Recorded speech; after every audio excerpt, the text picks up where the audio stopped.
ओम नमः शिवाय। हर हर महादेव। आज पौष मास के कृष्ण पक्ष की नवमी तिथि और शनिवार है। शाम 4:26 से 10वीं तिथि का शुभारंभ हो जाएगा। तो हमारे सनातन हिंदू धर्म में पौष मास में आने वाले शनिवार का विशेष महात्म बताया गया है।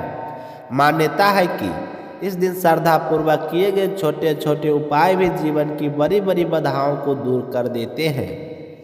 कहा जाता है कि पौष माह के शनिवार को काले कुत्ते को तेल लगाकर रोटी खिलानी चाहिए, मीठे गुलगुले बनाकर अर्पित करने चाहिए और शनिवार शनिदेव की विधि विधान से पूजा करनी चाहिए। सुबह सूर्योदय से पूर्व शनिदेव को तेल अर्पित कर सिंदूर चढ़ाकर आदि या सेवा की जाए तो घर की नकारात्मक ऊर्जा समाप्त होती है और सकारात्मक का वास होता है। तो इसी पावन संदेश के साथ अब हम आपको सुनाते हैं आज की प्रेरणादायक कथा। बोलिए गणेश जी महाराज की जय हो। एक समय की बात है, एक नगर में एक मालिन स्त्री रहती थी। बीमारी के कारण उसके पति का देहांत हो चुका था।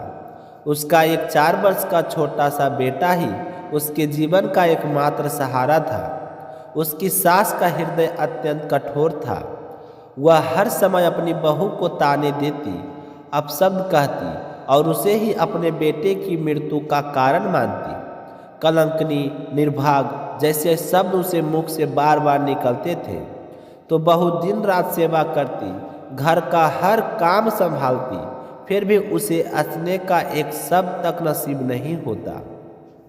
विधवा होने का दर्द और सास के अत्याचार दोनों को वह मौन होकर सहती रही। परंतु एक दिन सास का क्रोध सीमा पार कर गया।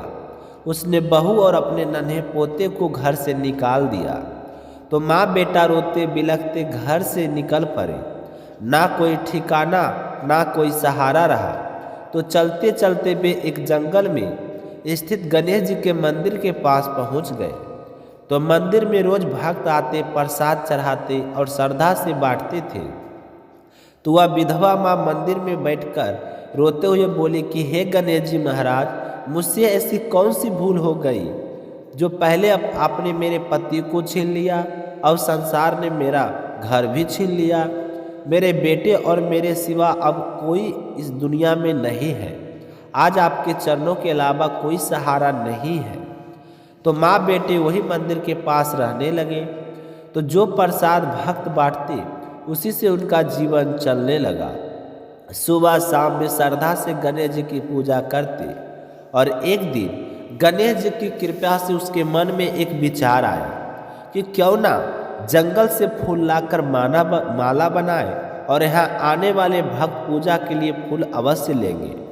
तो माँ बेटा रोज जंगल से फूल लाते, माला बनाते और मंदिर के पास बेचने लगे।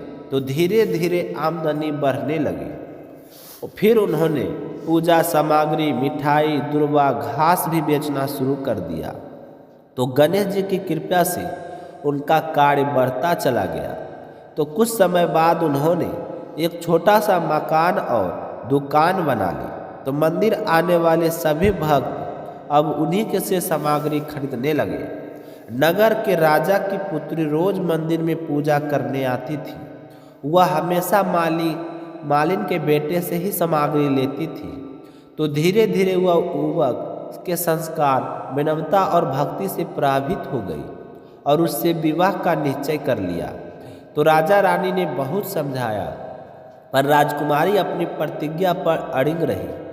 अंततः राजा ने कहा कि बेटे की प्रतिज्ञा धर्म है। धूमधाम से राजकुमारी के विवाह मालिन के बेटे से कर दिया जाए। तो सबसे पहले माँ ने नवविवाहित जोड़े को गणेश जी के मंदिर में ले जाकर आशीर्वाद दिलाया। उधर जिस दिन सास ने बहू को घर से निकाला था, उसी दिन से उसके घर की समृद्धि नष्ट होने लगी। व्यापार खत्म हो गया, अन्न समाप्त हो गया और लोग मुंह मोड़ने लगे। अंततः वह बुढ़िया भूखी प्यासी गांव छोड़कर निकल पड़ी और वही जंगल, वही गणेश मंदिर। उसने मालिन के बेटे से कहा कि बेटा, मुझे 2 वक्त की रोटी दे दो, मैं तुम्हारे यहाँ काम कर लूँगी। तो लड़के ने दया से उसे रख लिया। भोजन कराया, वह अपनी दादी को पहचान ना सका। तो शाम को मालिन आई और अपनी सास को पहचान लिया। तो उसने चरण छूकर कहा, माँ जी, यह आपका घर है, यह आपका पोता है। तो सास फूट फूट कर रो पड़ी, मैंने अपनी करनी का फल पा लिया बेटी। तो बहू ने कहा, माँ कभी बच्चों से माफ़ी नहीं मांगती। गणेश जी की कृपा से टूटा हुआ जीवन जुड़ गया और कर्मों का लेखा भी पूरा हुआ। तो हे गणेश जी महाराज, जैसा सुख आपने इस मालिन को दिया, वैसा सुख सब भक्तों को देना।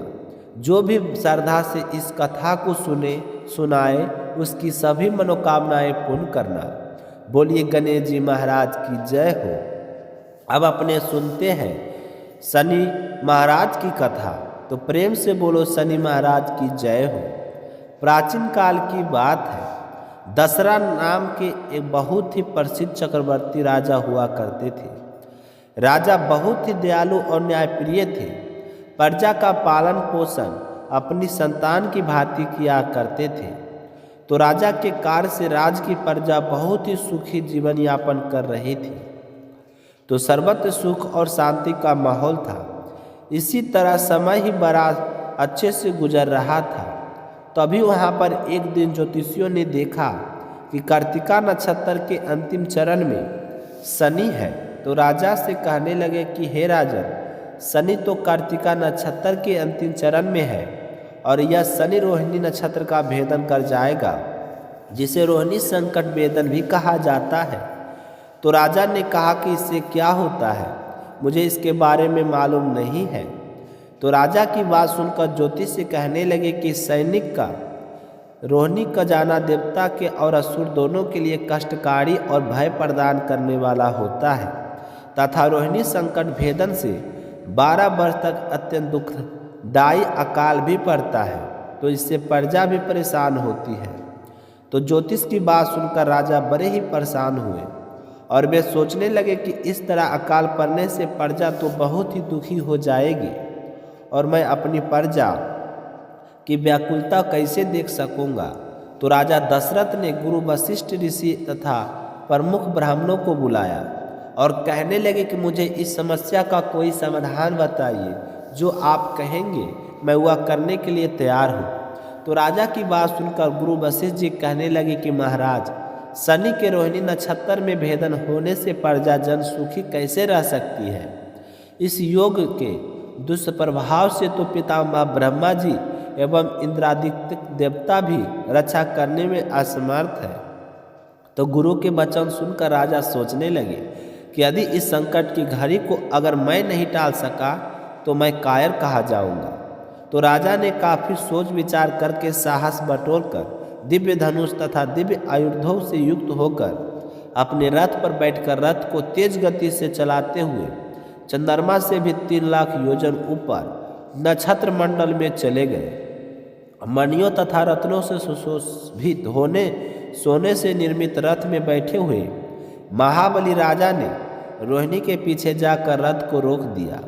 सफेद अश्वों से युक्त और ऊंची ऊंची ध्वजाओं से सुशोभित मुकुट में जड़े हुए बहुमूल्य रत्नों से प्रकाशमान राजा दशरथ उस समय आकाश में दूसरे सूर्य की तरह चमक रहे थे। तो राजा ने देखा कि शनि कार्तिका नक्षत्र में निकलकर रोहिणी नक्षत्र में प्रवेश करने वाले हैं। तो यह देखकर राजा दशरथ बाण युक्त धनुष को कानों तक खींचकर बंकुटिया तानकर शनिदेव के सामने डटकर खड़े हो गए और अपने सामने देव असुरों के सहायक अस्त्रों से युक्त दशरथ को खड़ा देखकर शनि थोड़ा डर गए और हंसते हुए राजा से कहने लगे कि हे राजेंद्र, तुम्हारे जैसा पुरुषार्थ मैंने किसी को नहीं देखा, क्योंकि देवता असुर मनुष्य सिद्ध विद्याधर और सर्व जाति के जीव भी मेरे देखने मात्र से ही भयग्रस्त हो जाते हैं। हे राजेंद्र, मैं तुम्हारी तपस्या और पुरुषार्थ से अत्यंत ही प्रसन्न हूँ। अंततः हे रघुनंदन, जो तुम्हारी इच्छा हो वरदान मांग लो, मैं तुम्हें अवश्य दूंगा। तो राजा दशरथ ने कहा कि हे सूर्यपुत्र, हे शनिदेव, यदि आप मुझ पर इतने ही प्रसन्न हैं तो मैं एक ही वरदान मांगता हूँ कि जब तक नदियाँ, सागर, चंद्रमा, सूर्य और पृथ्वी इस संसार में है, तब तक आप रोहिणी संकट भेदन कदापि ना करें। मैं तो केवल यही वर मांगता हूँ और मेरी इच्छा नहीं है तो ऐसा वर मांगने पर शनिदेव ने एक वस्तु कहकर वरदान दे दिया। इस प्रकार शनि से वर प्राप्त करके राजा दशरथ अपने को धन्य समझने लगे। तो शनिदेव कहने लगे कि हे राजन, मैं तुमसे बहुत ही प्रसन्न हूँ, तुम चाहो तो और भी वरदान मांग सकते हो। तो शनिदेव की बात सुनकर राजा दशरथ बहुत ही प्रसन्न हुए और शनिदेव से दूसरा वरदान मांगा।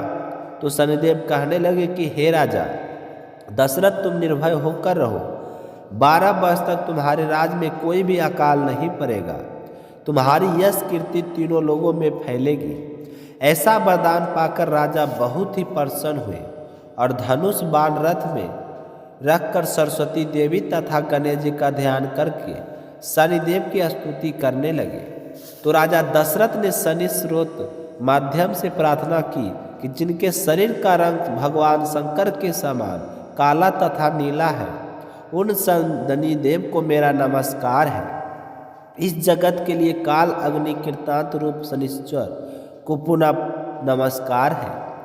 जिनका शरीर कंकाल जैसा मांसहीन तथा जिनकी दाढ़ी, मूछ और जटा बड़ी है, उन शनिदेव को मेरा नमस्कार है। जिनके बड़े बड़े नेत्र पीठ से सटा हुआ पीठ तथा भयानक आकार वाले शनिदेव को मेरा नमस्कार है।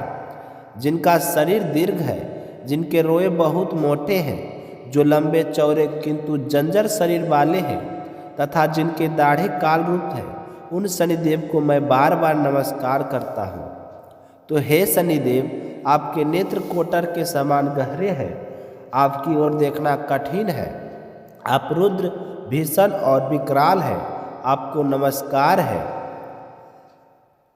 सूर्य नंदन, भास्कर पुत्र, भय देने वाले देवता, बाली मुख, सब कुछ भस्म करने वाले हैं, ऐसे शनिदेव को प्रणाम है। तो इस तरह की राजा प्रणाम करके, राजन वैसे तो इस प्रकार का वरदान मैं किसी को नहीं देता, परंतु संतुष्ट होने के कारण मैं तुझे इस वरदान को दिया है।